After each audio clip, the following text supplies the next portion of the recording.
Welcome along to episode 4 of Shootout, DAZN's brand new soccer debate show, and where we look at all the big talking points. And with me once again from the heart of Canada to debate the big issues, the one, the only, Greg Brady. Good to see you, Greg. Now, of course, it is all Champions League and indeed Europa League fascination at the moment. All the games, of course, on DAZN. How much are you looking forward to seeing who's going to be lifting that Champions League trophy?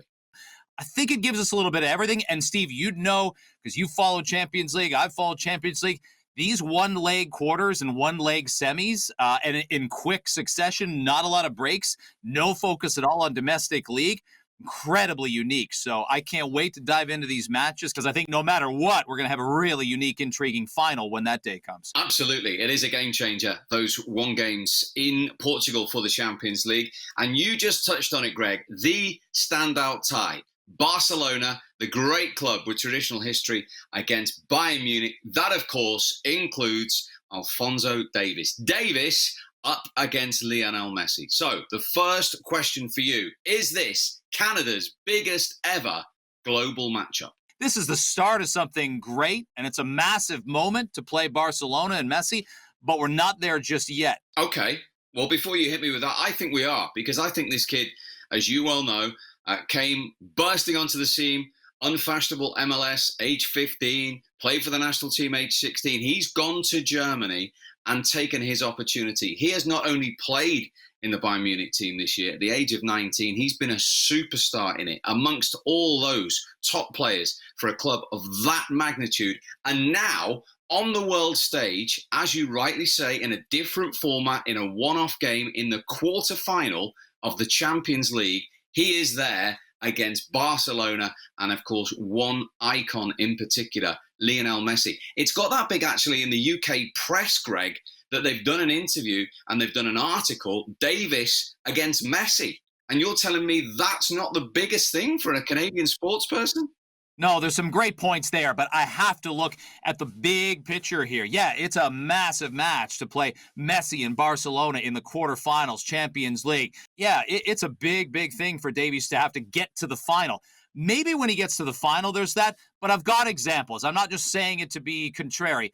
I would look and I'd say there's two big moments. You go back to 2003, Tiger Woods is at the peak of his powers. He's won 8 majors already at the age of 27. So here's this Canadian from Sarnia, Ontario, about an hour from where I grew up, small town, and Mike Weir stepping on the stage at Augusta. Every Canadian, I will tell you, Steve, can remember where they were when that round started. Tiger proves not to be a factor. He slips back, and he goes into a one-hole playoff against Len Matisse. That idea, that principle, when I'm a little kid, the idea of a Canadian winning the Masters in Augusta when maybe the best golfer ever is at the peak of his powers, impossible to think about. So Davies has that to compete with. And the second one, and I'll be quick, Bianca Andreescu, just last year, just 10, 11 months ago, winning the U.S. Open against Serena Williams. Bianca was going into a lion's den, and she rumbled over Serena, pounded her, destroyed her, straight set win, broke her twice in the first set. So I look at those two moments. I know what soccer is on the grand stage. I know what it is globally. And I think there will be a moment that comes for Alphonso Davies that is equal, maybe even greater than what Mike Weir did in 2003 and what Bianca did last year. I'm not sure it's there just yet. This is the Champions League. Look how much it's grown. This is a teenage sensation for Bayern Munich, marking, could be one-on-one with Lionel Messi, the great man, the 4 times Champions League winner, the 6 times Ballon d'Or winner. Here is Canada's teenage soccer sensation. It's a dream game for him. If you won't give it me now then, if he wins the Champions League in Lisbon, does he go better than those 2 examples of yours?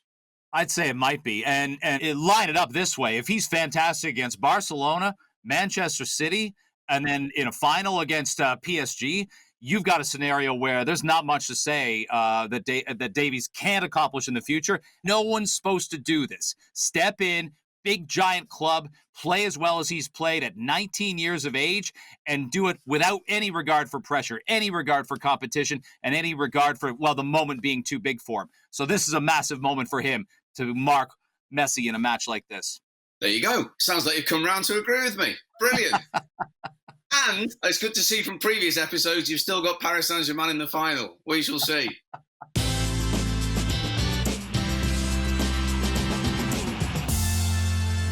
Next up on Shootout, the big question, Messi and Barcelona. Is it time to say goodbye? Greg Brady. Well, as much as I love the concept of the one player, one uniform, one franchise thing. I love that tradition when players can pull it off. I don't know. One more year in a Barcelona uniform, and I bet you he decides to leave, and I think he should, to test some other waters. I don't think it's going to be Toronto's MLS franchise, though, Steve. I was hopeful. You know, you can go down the street and take your kid to see Messi play 18 home matches a year. We won't get that lucky in Toronto, Canada. I know we won't. Whatever Messi's uniform is next, whatever kit he wears in, what are we talking, August of 2021, it's not going to look quite right. But I do think it'll end up being different. And I've got some reasons why. It'll only be one. He was born Barcelona. He was born to wear the Barcelona kit, and I cannot see him going anywhere else. 26 major honours this fella has won. 4 Champions League, 10 La Liga titles, 6 Ballon d'Or. Yes, of course, it wasn't his country of birth, but he came through the famous La Masia. He is Barcelona through and through. All his kids, all those boys born in Barcelona, he's happy. I commentated on their Champions League game recently against Napoli in the Nou Camp. He scored an unbelievable goal when he was falling away and then put it in the far corner. He got another one ruled out. He got an assist. I would probably say if Barcelona, who aren't the Barcelona we all know and love at the moment, didn't have Lionel Messi that night, they arguably wouldn't have been through in the Champions League. He's that important. Does that bother him? No, he thrives on it. He's got the armband. He's not a big talker. He doesn't even really like doing the interviews, but he thrives on that responsibility. He's just turned 33. He could still go on. He'd probably play him at left back, Greg, and he'd be the best left back in Spain and Europe as well. Lionel Messi and Barcelona fit like hand and glove, and there's no ruining that relationship for me. I look and I say, you've got a guy who's accomplished everything. And here's what I'd say about Barcelona. Knowing what I know and knowing what I don't know about the inner workings, I read enough to know that it's not all perfect, that he's been critical of the club a lot these last couple of years with not fortifying things around him. And he knows he gets the credit when they win, and that's great. You've laid out all the times they've won and they've had accomplishments. But you know who gets the blame when Barcelona gets, clean sheeted in an important match in their domestic league or in European competition? Messi. It's why didn't you do this? Why didn't you accomplish that? Well, you know why we think Messi's unhappy? Because he's leaking that himself. He's not coming out and refuting it. He's going to have tons of rich clubs at his beck and call over the next 12 months, Steve. It's just a question as to whether he wants to stretch himself or not. You've hit the nail on the head. He's playing the political game. He will get a new deal, and he will get better players around him because he is that important. The Barcelona president, whoever he is, coming in, knows that. And Lionel Messi's seen this firsthand. He's seen it with teammates, even out of the country. Iniesta and Xavi both left and both went and played in different countries, and nobody talked about them. He's seen it at their rivals at Real Madrid. The great Iker Casillas went to Porto, didn't do anything. Raul, who played over 140 Champions League games for Real Madrid, went to the Bundesliga, was nothing for Schalke. Messi's seen that. He isn't going to be that. He isn't going to be playing for Inter Miami and just picking up the money. He is born to play for Barcelona. And I know a good friend of mine, Ryan Giggs, did it for Manchester United. I know how proud he is. He never wanted to go anywhere else. He was there as long as that club wanted them. Messi, on the other hand, has seen maybe a Carlos Puyol, who he respected, who was his old captain, a one-club man at Barcelona. I think if he went and did maybe what Iniesta and Xavi did, or maybe even what Raul did and tried to play in another competitive league and didn't cut it, he knows that that fabulous, iconic image would be ever so slightly, Greg, tarnished. I think about players like Wayne Rooney, and of course we identify Wayne Rooney with Man United, but it's not where he started. There's been plenty of players land at Spurs. They've been moved from somewhere else. I'd even reference Frank Lampard, who wasn't Chelsea from the get-go. We all know that. So that might have made it easier for Lampard to look around and say, I'm not quite getting, what I want here. I know I'm on the 16th hole of an 18-hole career, to reference golf. And it's easier to do when you didn't start there. But you're right about Messi being Barcelona through and through. If he was to leave, where a perfect fit to go on and continue to be successful would be for Lionel Messi. I mean, even Ronaldo, we've had this Messi-Ronaldo debate between us before. And by the way, you back Messi. Ronaldo hasn't managed to go on and deliver the big prize for Juventus. And subsequently, Zinedine Zidane hasn't managed to deliver it for Real Madrid. without Ronaldo.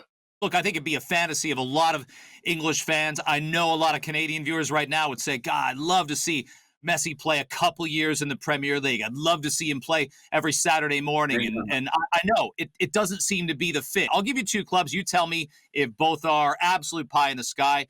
I'll give you Paris Saint-Germain and I'll give you Inter Milan. Are either of those a fit for him and exactly what Messi would be looking for once he's 34 and he knows he's only got a few years left? On the next Shootout episode, I'm pulling up your family tree because where's this French obsession coming from? Paris Saint-Germain again.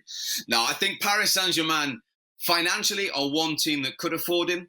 They've obviously signed Neymar. Neymar is his friend. I couldn't see him just going to the French league and winning 6-0 against Bastia. I don't think that would do what Lionel Messi wants to do. Inter Milan could possibly afford him and possibly do what Juve have done with Ronaldo, but still they're up against the might of Juve. Lionel Messi, is he going to go into Milan and win the Champions League? No. Is he going to go and win Serie A? When you look at the last 8 or 9 years, no. So that just backs up my personal opinion that I just think he will be Barcelona, one club man, forever and a day. I'd love to see him spread his wings. I'd love to see him take off. But again, we'd have to get used to that strange feeling on Saturdays and Sundays with him in a different kit. And I know there's a lot of fans that traditionalists like you, traditionalists like me, that are probably more on your side of this one saying, stick it out. And maybe even Barcelona will integrate, new talent into his golden years, if you will, as a footballer, a little better than they have the last year or two. What I do know is if he moved to Inter Milan, you wouldn't buy a shirt. If he moved to Paris Saint-Germain, you'd be first in the queue.